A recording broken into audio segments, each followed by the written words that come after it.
Assalamualaikum warahmatullahi wabarakatuh.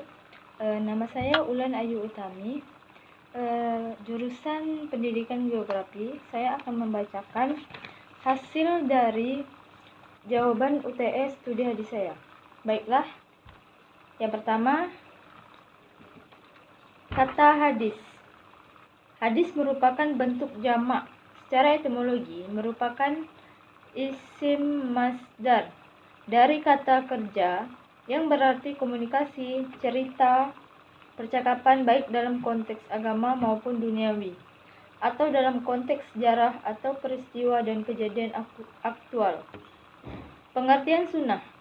Sunnah secara etimologi berarti jalan yang lurus dan berkesinambungan yang baik maupun buruk. Pengertian kabar. Kabar menurut bahasa berarti an-naba, yang berita, sedangkan menurut istilah terdapat 3 pendapat, yaitu yang pertama, kabar adalah sinonim dari hadis. Yang kedua adalah kabar berbeda dengan hadis. Dan yang ketiga adalah kabar lebih umum dari hadis. Pengertian atsar. Atsar secara etimologi berarti baqiyah al-syai', yaitu sisa atau peninggalan sesuatu. Yang B, sanad. Menurut bahasa adalah al-mutamad, artinya sandaran, atau sesuatu yang dijadikan sandaran, pegangan, dan pedoman. Dikatakan demikian karena hadis bersandar kepadanya. Matan. Menurut lugat ialah tengah jalan, punggung bumi atau bumi yang keras dan tinggi. Menurut istilah ialah lafaz-lafaz hadis, dengan lafaz-lafaz itulah terbentuk makna. Kata yang ketiga, perawi. Kata al-rawi terdiri berarti orang yang meriwayatkan atau memberitahukan hadis. Sebenarnya antara sanad dan rawi merupakan dua istilah yang tidak dapat dipisahkan. Nomor 2, hadis sebagai hujah. Istilah yang banyak digunakan dalam Al-Quran dan literatur Islam yang bermakna tanda bukti, dalil, alasan, atau argumentasi. Sehingga kata kerja berhujah diartikan sebagai memberikan alasan. Fungsi hadis terhadap Al-Quran. Sebagai dasar dari pengetahuan Islam tentunya harus dipahami sebagai bayan at-takrir, yang berarti yang memperkuat isi dari Al-Quran. Nomor 3, masa Rasulullah. Membicarakan hadis pada awal kemunculannya, uraian ini akan terkait langsung kepada Rasulullah sebagai sumber hadis. Rasulullah membina umat Islam selama 23 tahun. Masa itu merupakan kurun turunnya wahyu sekaligus diwujudkannya hadis. Masa sahabat. Nabi wafat pada tahun 11 Hijriah. Kepada umatnya beliau meninggalkan 2 pegangan sebagai dasar pedoman hidupnya, yaitu Al-Quran dan hadis yang harus dipegangi bagi pengaturan aspek seluruh kehidupan umat setelah Nabi wafat. Yang C, pada masa tabi'in. Sebagaimana para sahabat, pada para tabi'in juga cukup berhati-hati dalam periwayatan hadis. Hanya saja pada masa ini tidak terlalu berat seperti pada masa sahabat. Pada masa ini Al-Quran sudah terkumpul dalam satu mushaf dan sudah tidak mengkhawatirkan lagi. Dan terakhir, pada masa kodifikasi hadis. Hadis pada masa awal sampai akhir abad 111 Hijriah, upaya mudawin hadis menyeleksi hadis secara ketat. Nomor 4, pengertian ulumul hadis.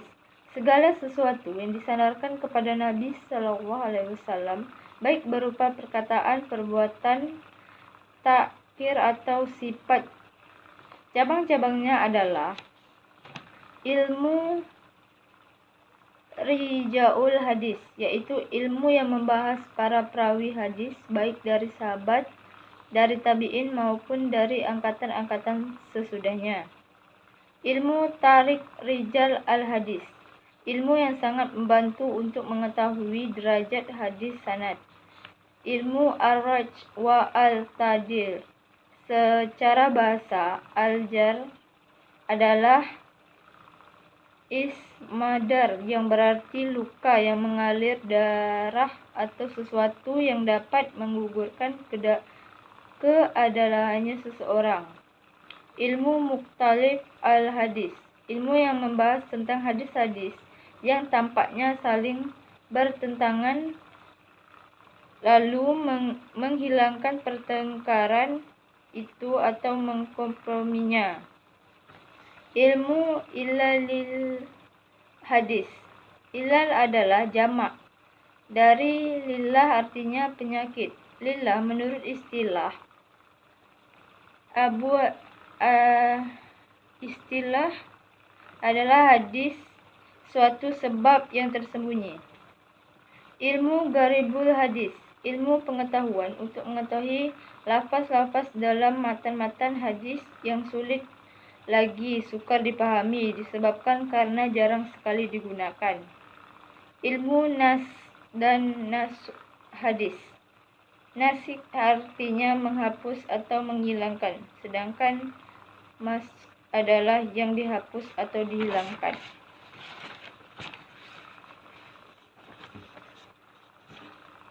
Ilmu asbab wurud al-hadis.